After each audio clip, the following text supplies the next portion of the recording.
সুপ্রিয় শিক্ষার্থীরা, আজকে আমরা 22 নম্বর অঙ্কটা করবো ধারাবাহিক অঙ্ক হিসাবে।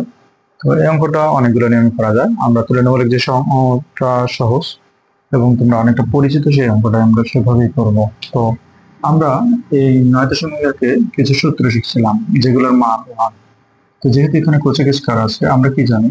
আমরা জানি কোসেক স্কয়ার এ মাইনাস কট স্কয়ার এ ইকুয়াল 1। এটা তো আমরা জানি, তাই তো? তো এখন যেহেতু তোমার মুখস্থ সূত্র, তাহলে তুমি কি লিখতেছো? কোসেক স্কয়ার এ ইকুয়াল 1 প্লাস কট স্কয়ার এ। এখন 1 কটের মান কত পাবা? কটের মান হলো, আমরা জানি tan এর মানটাকে যদি উল্টায় দেই তাহলে কট পাই। তাহলে এটাকে উল্টায় দিলে কি? তাহলে √3 পাচ্ছি।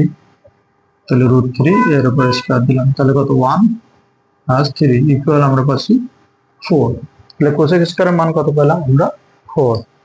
আরেকটা সূত্র আমরা কি জানি?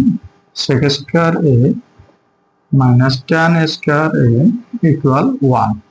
তো এখন সেম ভাবে যদি আমরা করি, sec স্কয়ার এ ইকুয়াল 1 প্লাস tan স্কয়ার এ, তো আমরা 1 লিখলাম, tan এর মান কত পাচ্ছি?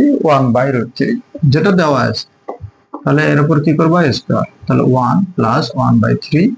তো এখন যদি তুমি লসাগু করো তাহলে 3 প্লাস 1 ইকুয়াল লিখতেছো কত? 4/3।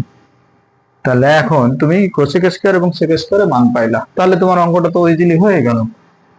দেখো, পরীক্ষার খাতা আবার এভাবে দিও না, নিচ থেকে করিও, ঠিক আছে? তাহলে আমাদের প্রদত্ত অঙ্কে কি আছে? কোসেক স্কয়ার এ মাইনাস সেক স্কয়ার এ ইকুয়াল কোসেক স্কয়ার এ প্লাস সেক স্কয়ার এ, ঠিক আছে? তো এখন তুমি কোসেক স্কয়ারের মান কত পাচ্ছ? 4। 4 বসায় দাও। সেক স্কয়ারের মান পাচ্ছ কত? 4/3। সেম ভাবে 4 প্লাস 4/3। তো উপরেরটা যদি লসাগু করো কত? 3। তাহলে 3 × 4 12, আর এখানে হলো 4, আর এটা কত হলো? 3 লসাগু করলে 12 প্লাস 4। তাহলে দেখো, এখন তুমি এখান থেকে কত? 8/3 পাচ্ছো। আর ভাগ যদি আমরা গুণ করে দিই তাহলে নিচেরটা উপরে চলে যায়, আর উপরেরটা তাহলে এখানে কত পাচ্ছি? এটা নিচে। তাহলে এই 3 3 কাটা, এটা যদি কাটি 2, তাহলে আমরা লিখতে পারি হাফ। এটা হলো অ্যান্সার। আশা করি তোমরা অঙ্কটা বুঝছো। আর যদি তোমরা এর বিকল্প নিয়ম করতে চাও, বিকল্প নিয়মটা এই সমকোণী ত্রিভুজ দিয়ে করবা, ঠিক আছে? সমকোণী ত্রিভুজ যদি তুমি করো, মনে করো যে বললা এ বি সি, এখন কি বলছে? tan a এর কথা বলছে। তাহলে যদি এটার থিটা এই কোণটা নেয় tan এর ক্ষেত্রে, তাহলে আমরা কি জানি? কোণের বিপরীত বাহু লম্ব, তাহলে এটা লম্ব। আর এটা তো এমনিতে তুমি লম্ব অতিভুজ জানো। লম্ব বাই ভূমি মানে কি? tan থিটা, তার মানে কি? এটা হলো √3 আর এটা।